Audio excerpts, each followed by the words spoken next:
Good afternoon.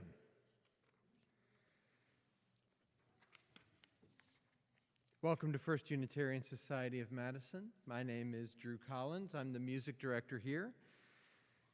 Today I'm joined by the Reverends Kelly Asperuth Jackson and Kelly Crocker, and my music staff colleagues Linda Warren and Heather Thorpe, and on AV, Stephen Gregorius and Daniel Carnes.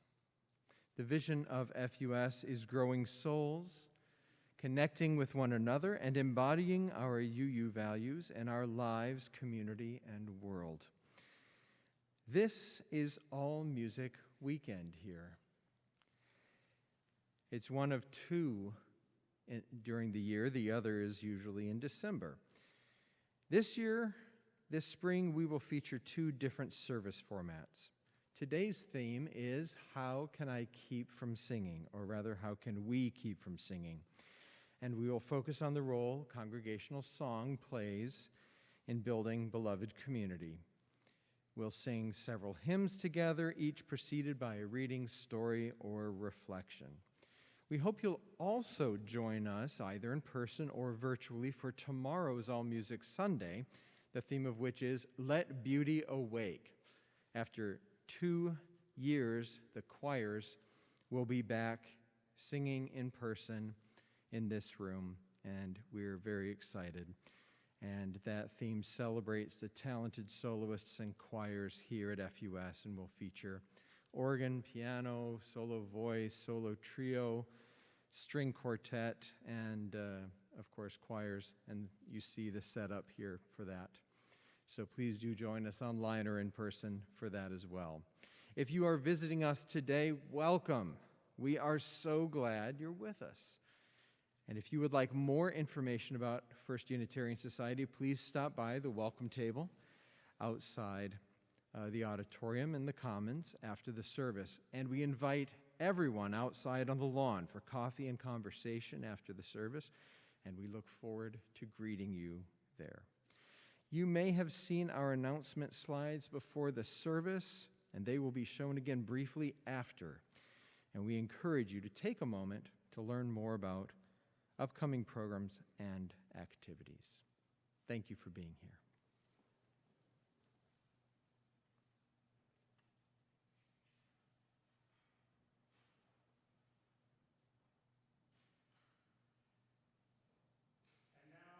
I invite you to join me in a moment of meditation with the tone of the Tibetan singing bowl to center ourselves and bring ourselves fully into this time as we join together once again in community.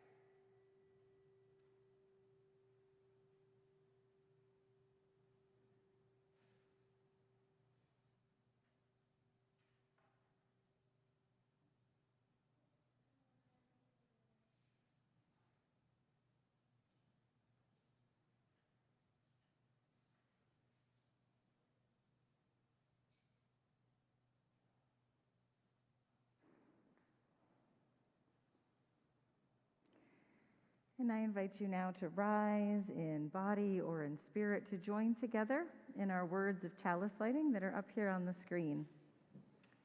The chalice is the container, the space where the musicians and the listeners gather. The oil is the fuel, the hours of practice and the life experiences of everyone in the room. The wick is the instruments and vocal cords through which the music will flow. And the flame is the music, which is created as if by magic when the instruments are lifted. The breath is inhaled and the downbeat is nodded. May this flame ignite the music within us all.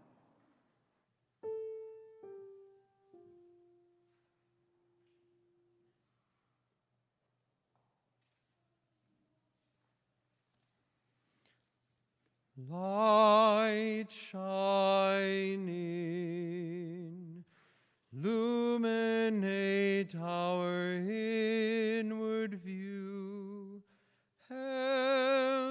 us to see with clarity.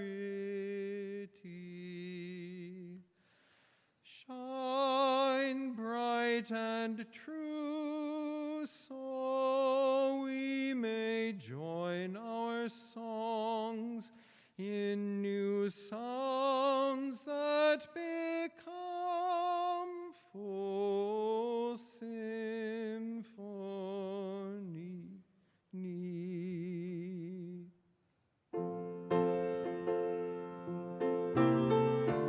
Now I invite you to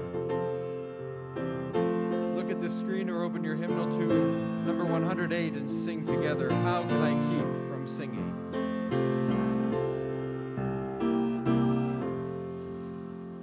My life flows on in endless song, above its lamentation. I hear the real, the far-off hymn that is a new creation. Through all the tumult and the strife, I hear the music ringing. It sounds an echo in my soul. How can I keep from singing? What though the tempest around me roars? I know the truth it liveth. What though the darkness round me grows? Songs in the night it giveth. No storm can shake my inmost calm, while to that rock I'm clinging. Since all prevails in the heaven and earth, how can I keep from singing? When tyrants tremble as they hear the bells of freedom ringing, when friends rejoice both far and near, how can I keep from singing? To prison cell and dungeon vile, our thoughts to them are winging. When friends by shame are undefiled, how can I keep from singing?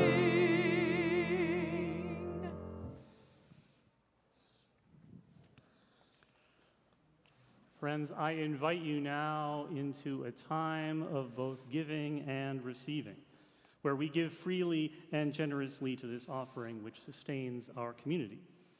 As is our custom, today's offering in its entirety will be dedicated to the ongoing work of our music program and the work of the professionals and volunteers who, week after week, help to animate and energize our spiritual community with a reverent, joyful noise. You will see on the screen that you can donate directly from our website, fusmadison.org. There's also text to give information there as well. In addition, there are baskets located outside the exits to this room in which you can deposit cash or checks if you would like. We thank you for your generosity and your faith in this life we create together.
The first two hymns that we are going to sing today in our program of stories about hymns and hymns themselves actually have the same tune, and you'll hear more about that tune in a minute. But for now, I have a story about this first one we're going to sing together. You may know or you may not know that the American Unitarian Association and the Universalist Church of America consolidated into the Unitarian Universalist Association in 1961. Sometimes when I explain this to new Unitarian Universalists or prospective Unitarian Universalists, I offer the interpretation that it was in 1961, in that coming together, that they founded a new religion built out of very ancient components. But the truth is that Unitarians and Universalists had been mixing and mingling in a whole bunch of different ways long before 1961.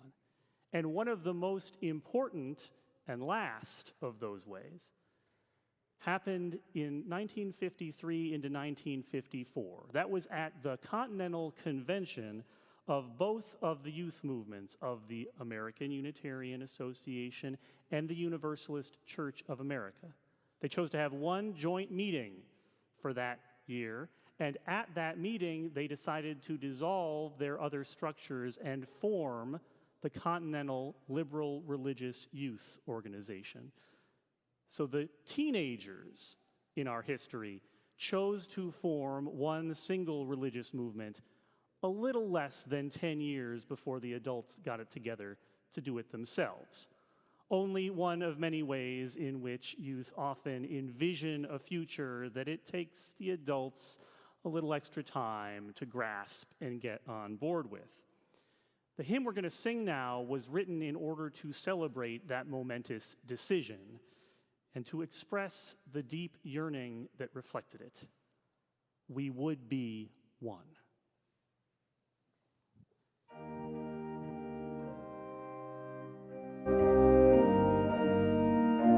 Let's rise in body and our spirit so you can see the screen, or turn to hymn number 318, We Would Be One.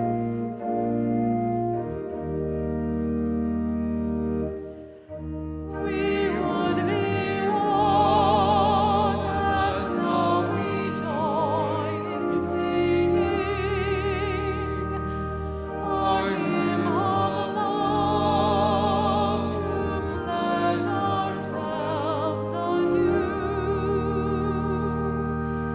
to that high cause of greater understanding of who we are and what in us is true.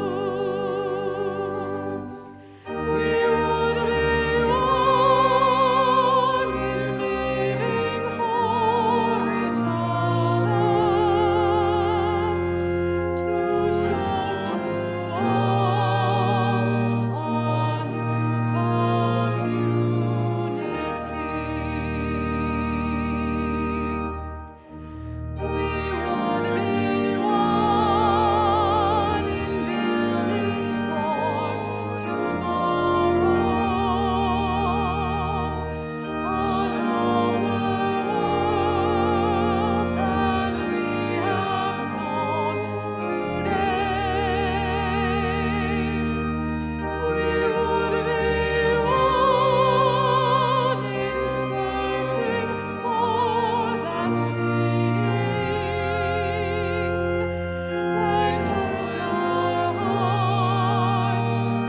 that moves our hearts and points us on our way.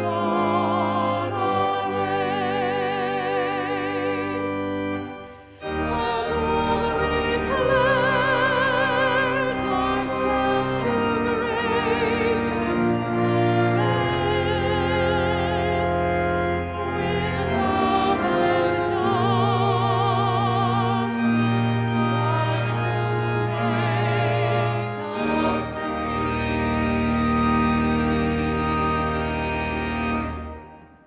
Please be seated. That tune we just sang, Finlandia, as Kelly pointed out, is in our hymnal twice. Perhaps that's because this tune seems to touch something deep in our souls, and the words that are set to it in our next hymn stir something in our hearts. Although Finlandia has been sung around the world with various words and titles, the composer, Gene Sibelius, he complained that Finlandia is not intended to be sung. It was written for an orchestra, but if the world wants to sing it, it can't be helped. The world does indeed wish to sing it, for the stirring tune and also the match of the words that were written by Lloyd Stone. They're a perfect pairing.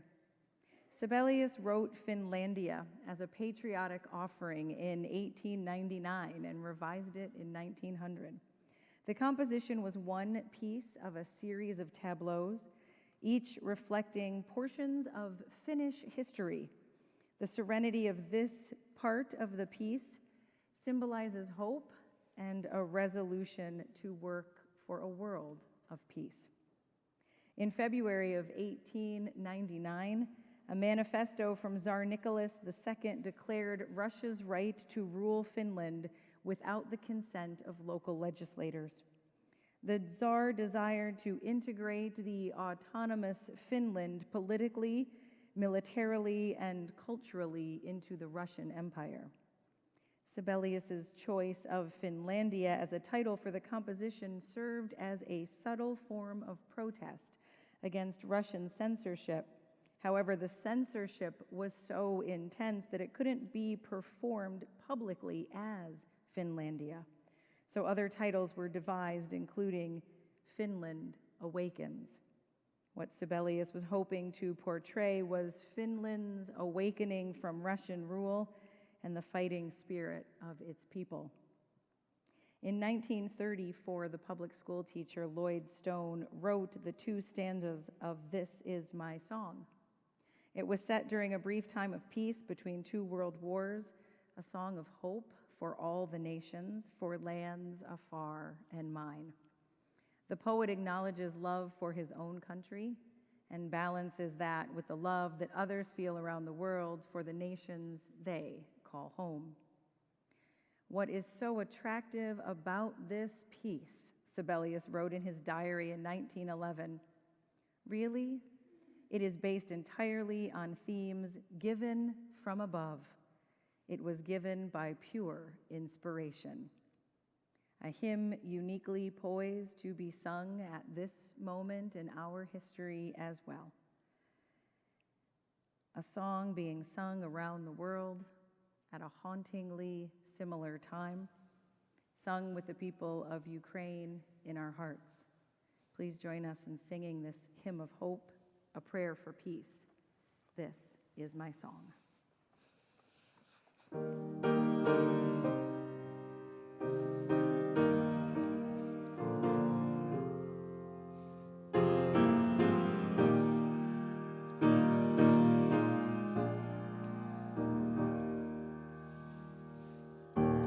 This is my song, O God of all the nations, a song of peace.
In a moment, we are going to hear together a composition by Ralph Vaughan Williams, which puts to music words by Robert Louis Stevenson. Here are those words. Let beauty awake in the morn from beautiful dreams, beauty awake from rest. Let beauty awake for beauty's sake, in the hour when the birds awake in the break and the stars are bright in the west. Let beauty awake in the eve from the slumber of day, awake in the crimson eve, in the day's dusk end, when the shades ascend. Let her wake to the kiss of a tender friend, to render again and receive.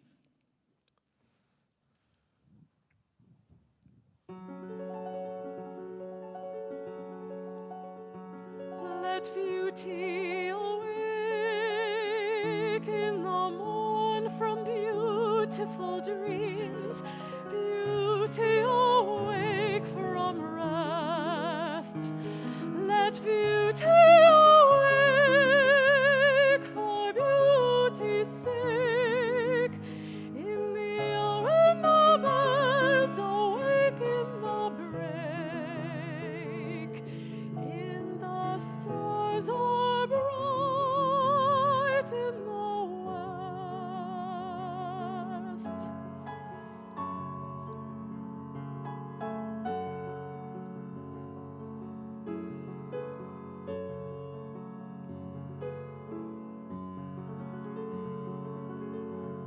Let beauty awake in the eve from the slumber of day, awake in the crimson eve, in the day's dusk end, when the shades ascend.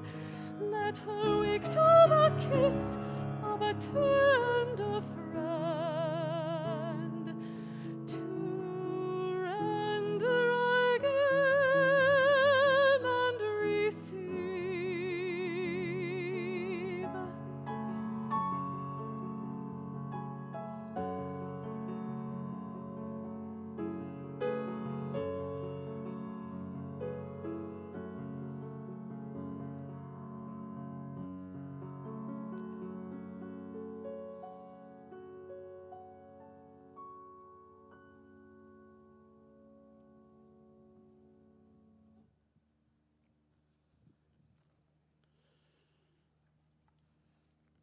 If you know the name Emma Lazarus, the chances are good that you know it by association with the poem that is forever associated with the Statue of Liberty, about the huddled masses yearning to breathe free.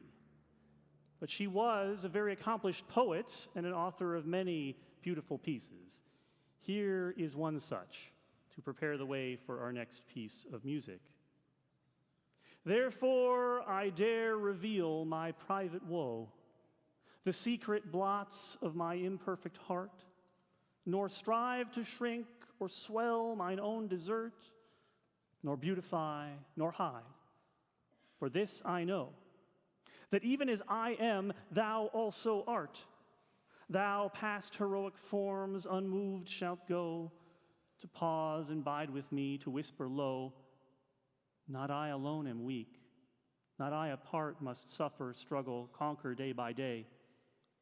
Here is my cross by strangers borne. Here is my bosom sin, wherefrom I pray hourly deliverance. This my rose, my thorn, this woman my soul's need can understand, stretching o'er silent gulfs her sister hand.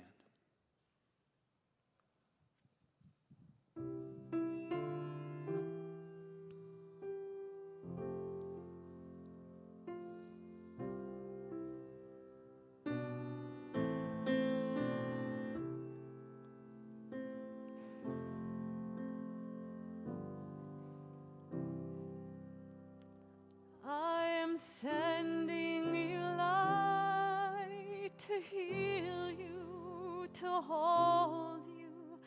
I am sending you light to hold you in love. No matter where you go, no matter where you've been,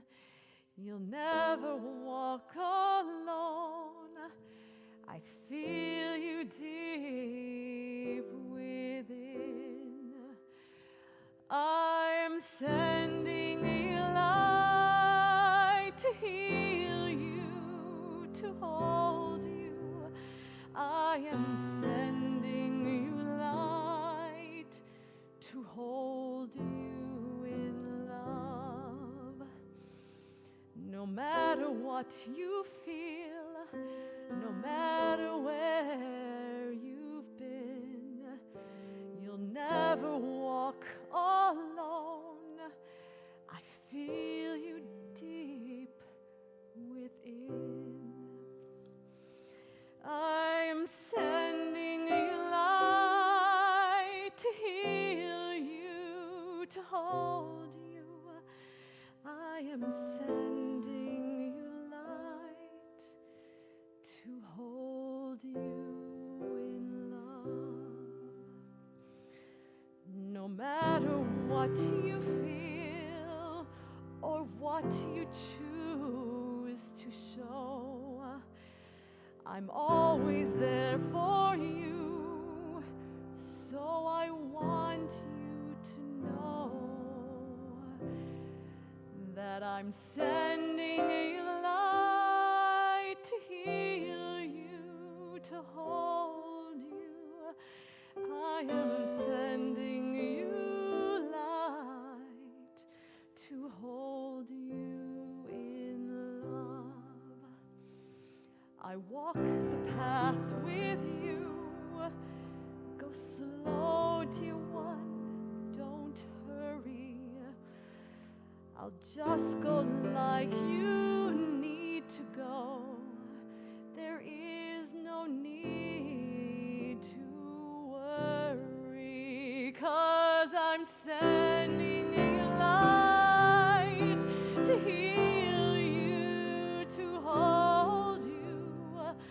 I am sending you light to hold you in love. I am sending you light to heal you, to hold you. I am sending you light to hold you in love.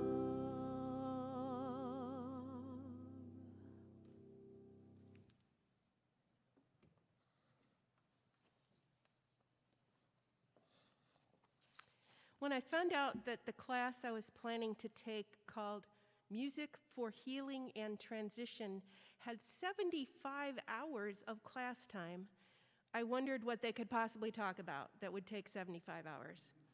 But I signed up anyway, and I traveled to Milwaukee for 5 weekend gatherings with 10 other students, all harpists and all eager for information on this subject. We learned the main components of music that is optimally and intentionally healing and comforting. Simple tune, simple harmony, simple rhythm, and at a tempo that mimics heart rate, around 60 to 80 beats per minute. There's a phenomenon called entraining, whereby if you play steadily at a certain rate, your heart and others around you will begin to beat at that same rate. This happened to me once when I was playing at bedside for a comatose patient that friends had asked me to play for. At one point, a nurse came running in, wondering why his heart rate had dropped from a somewhat dangerous high rate. And when she saw me playing, she stopped and said, oh, it's you." She checked his vitals and smiled and whistled as she left the room. There's another concept I hadn't heard before this class called home and away. And it's a feature of many favorite hymns, such as the one we'll sing next, Amazing Grace. This tune first appeared with John Newton's words in William Walker's anthology, Southern Harmony. In 1847, the tune was a mix of several folk tunes and became known as New Britain. And you'll notice that the first line of the tune is the same as the last line of the tune. You hear it, home, then it goes away, astray, away, and then it comes back to that first line. This compositional technique is thought to be especially comforting. And the tune is also pentatonic, which means it doesn't have scale steps 4 and 7, which are the half-step pitches that make up the tritone. Again, pentatonic, found to be especially comforting. You notice that the arrangement of the hymn I played at the beginning of the service is all of these things. The arrangement I'll play at the end, it goes off in a different direction, but we like it too. Many people know the words to this hymn as well, and that can be a comfort. Studies show that dementia patients who have trouble putting together sentences can still sing words to hymns they learned long ago. I once played harp in a locked unit, and it seemed to be going well. The staff was enjoying the break. The residents were calm and mostly attentive. And when I started to play the lovely Welsh tune, Ard Hirhi Nos, which is another home and away tune, someone started to sing. So I kept playing. She kept singing. Sleep, my child, and peace attend thee all through the night. Finally, she trailed off, and I moved to another piece. Later, the staff came running to tell me how moving it was to hear the woman sing, and I started to respond, and they said, no, you don't understand. She hasn't said a word since she got here 4 years ago.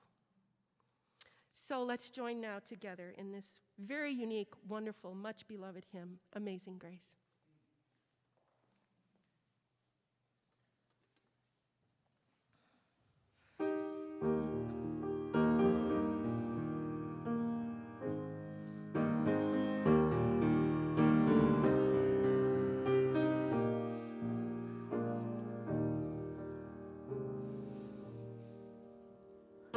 Amazing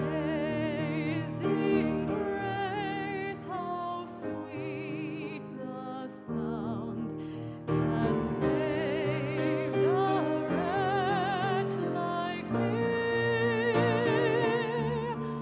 I once was lost, but now am found. Was blind, but now I see.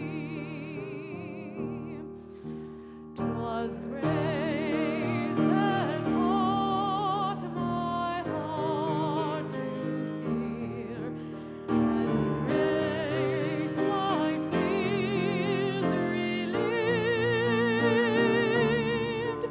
How precious did that grace appear the hour I first believed.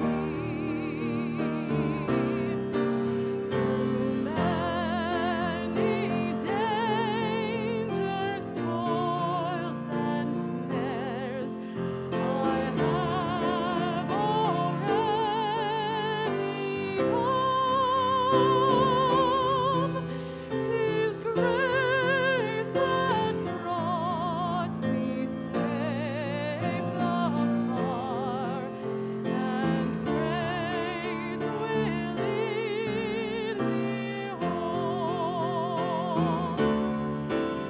When we've been there 10,000 years, bright shining as the sun, we've no less taste to sing God's praise than when we'd first begun.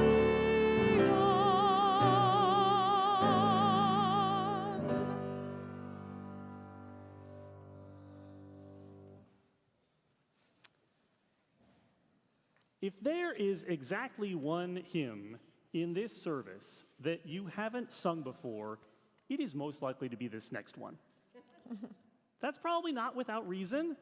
It has some very interesting word choices, and they do not always fit the meter cleanly. Let me read you the first verse so that you can see what I mean.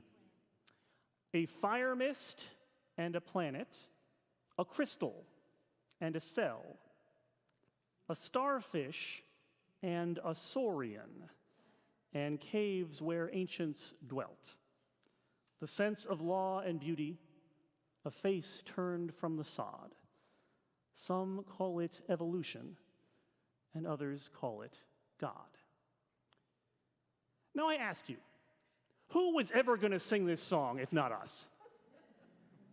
A motley assortment of theists and atheists committed to living together, learning from each other, seeking out what is true and right in life in partnership with one another. The author of this poem that the lyrics are drawn from was William Herbert Carruth, a linguistics professor from Kansas who taught at Stanford University roughly 100 years ago. The title to that poem, which doesn't appear in the hymnal, most of the songs in the hymnal replace the original title with just the first line of the hymn. But his original title was Each in His Own Tongue.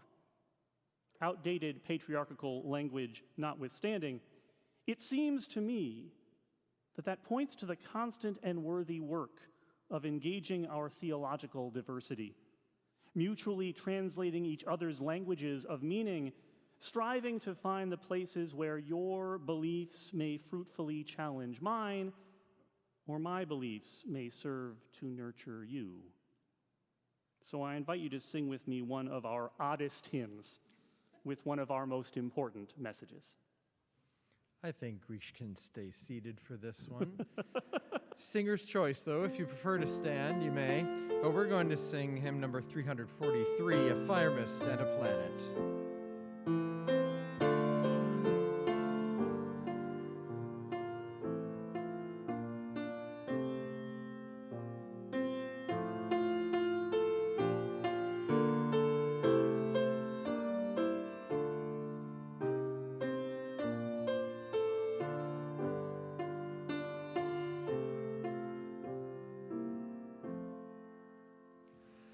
A fire mist and a planet, a crystal and a cell, a starfish and a saurian, and the caves where ancients dwelt.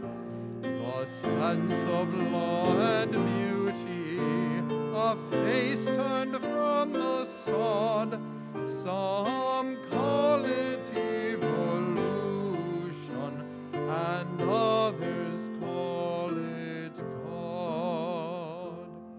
Gaze on the far horizon, the infinite tender sky, the ripe rich tints of cornfields and wild geese sailing high, and over high and lowland, the charm of goldenrod, some call it autumn, and others call it God. Like tides on crescent sea beach, when the moon so new and thin, into our hearts high yearnings come welling, surging in. Come from the mystic ocean, whose rim no foot has trod. Some people call it longing, and others call it God. A century lone and frozen, a mother starved for her brood, and Socrates tread hemlock, and Jesus on the rood, and millions who, though nameless, the straight hard pathway trod. Some call it consecration, and others call it God.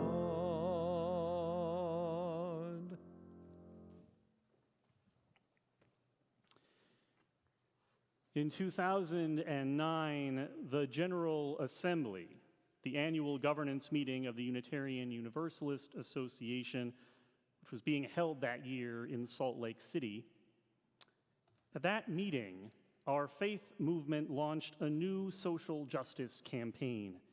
Its title then was Standing on the Side of Love. The name has since been changed to Side with Love.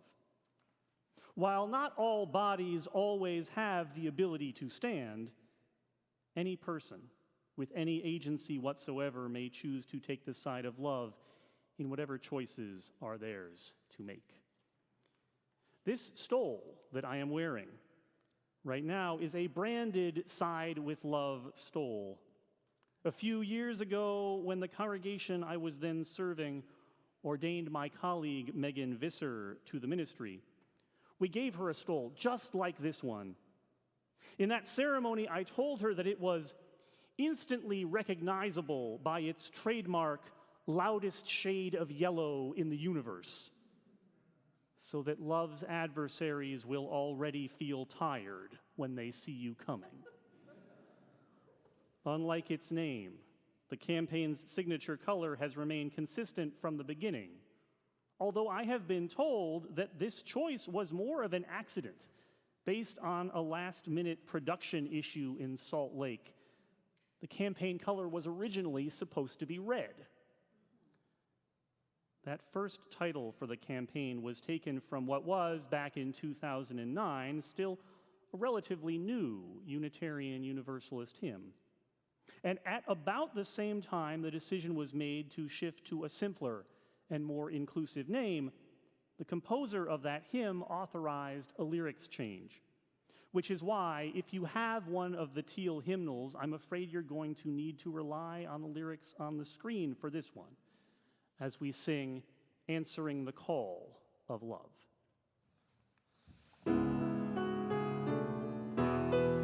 This is a hard one to stay seated for. I say we stand and answer the call of love. It's up to you. The promise of the Spirit, faith, hope, and love abide, and so every soul is blessed and made whole. The truth in our hearts is our guide. We are answering the call of love. Hands joined together and hearts beat as one. Emboldened by faith, we dare to proclaim that we are answering the call of love.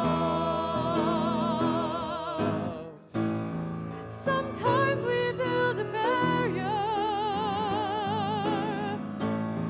to keep love tightly bound, corrupted by fear, unwilling to hear, denying the beauty we found.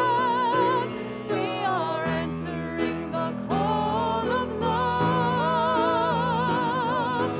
Hands joined together as hearts beat as one. Emboldened by faith, we dare to proclaim that we are answering the call of love.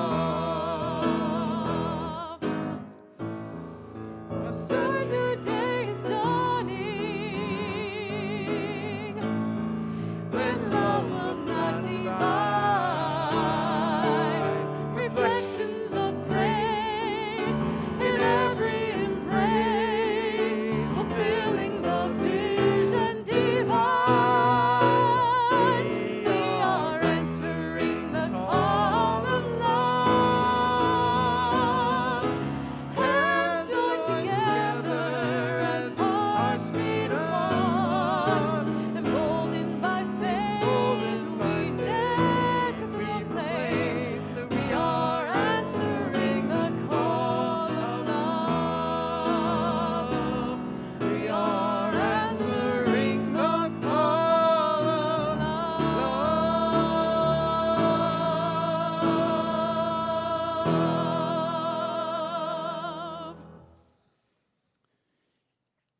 Each week, we bring ourselves to this time and space, carrying with us all the concerns and joys of recent days. We share these here in a spirit of acceptance and support, knowing that they are held in love. We light a candle in solidarity with the people of Ukraine, both in their suffering and their struggle. Together we yearn for peace for them and for all people, and an end to all wars of conquest, anywhere and everywhere on earth. I invite you now to join me in prayerful meditation with these words from Lynn Cox. Spirit of life, who draws us together in a web of holy relationships, make your presence known with us and in us and among us. Remind us that we are not alone in history. Ignite us with the courage of the living tradition. Remind us that we are not alone in entering the future. Anchor us with patience and perseverance. Remind us that we are not alone in our times of grief and pain. Comfort us with your Spirit, manifest in human hands and voices. Remind us that we are not alone in joy and wonder. Inspire us to honor and extend the beauty we find in this world. Divine music of the universe, let our hearts beat in diverse and harmonious rhythms, cooperating with an everlasting dance of love. May we move with the rhythms of peace. May we move with the rhythms of compassion. May we move with the rhythms of justice. Source of stars and planets and water and land, open our hearts to all our neighbors. Open our souls to a renewal of faith. Open our hands to join together in the work ahead. So be it. Blessed be, and amen.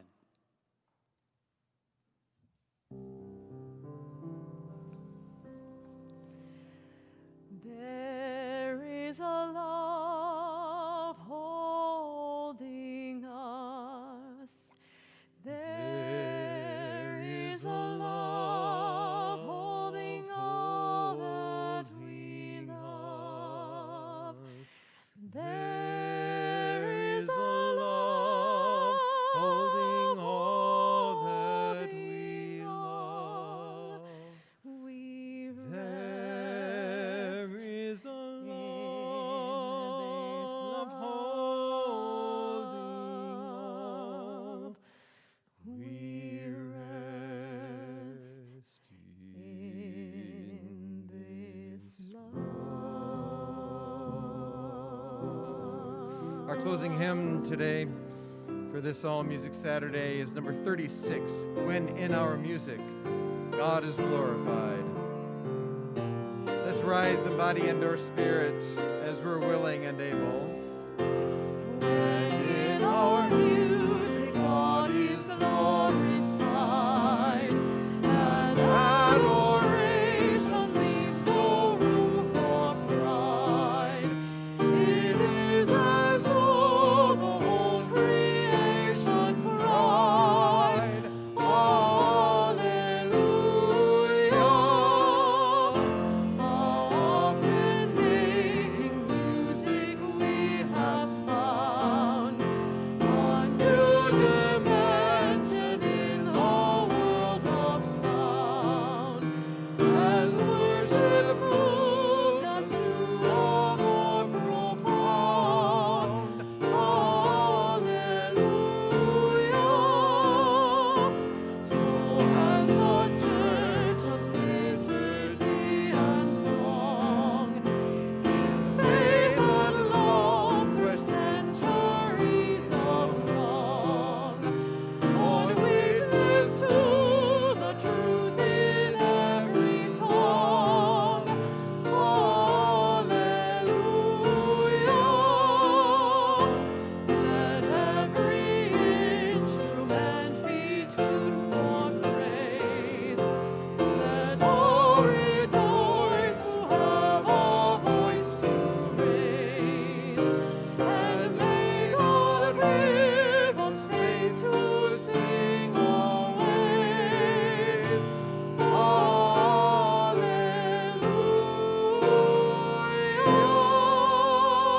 Alleluia. As we listen to the blessing of music, may we know this ending as more than a time of goodbye, May the warmth of this community and the memory of our chalice flame sustain our hearts and encourage our minds as we engage the blessings of life's challenges and joys. The service has ended. Your service has begun. Go in peace. Go in joy. Go in love. And please be at rest for the postlude.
Good to see you. That's right. That's right. How have you been? Good. Healthy. I love when you. Thank you so much for sharing. Yes, everybody's well. Thank you. Have I talked to you about the harp Hope you'll lady be back from more the often. Cosplay Forecast? It's good to see you. So there was a woman, How did it feel to be? it's been long enough that I've forgotten her name, which is embarrassing. She just a person who loved playing the harp. She was retired, so I don't know if she's done it professionally or if it's just something she was very committed to as a hobby. She volunteered to come into the hospital as a chaplain just to play the harp for people. She didn't do anything else. She didn't talk. I mean, you know, she'd say like, "Would you like me to play some music for you?"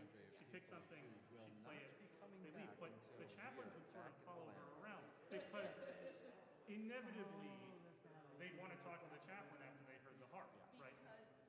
I know there was one time I played a certain piece. There's a lot of protesting. I actually have some adults who are not coming back to choir until we are back to Wednesday and Thursday to adult choirs.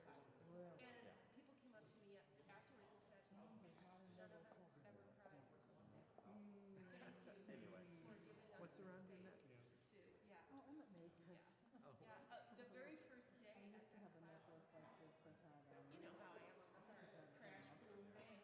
And the woman next to me said, you know, I have heart condition, and your big boomy bass sitting in the chest part was gone. Oh, no. And that was So you my need your first, replacement. like, oh, so this class isn't about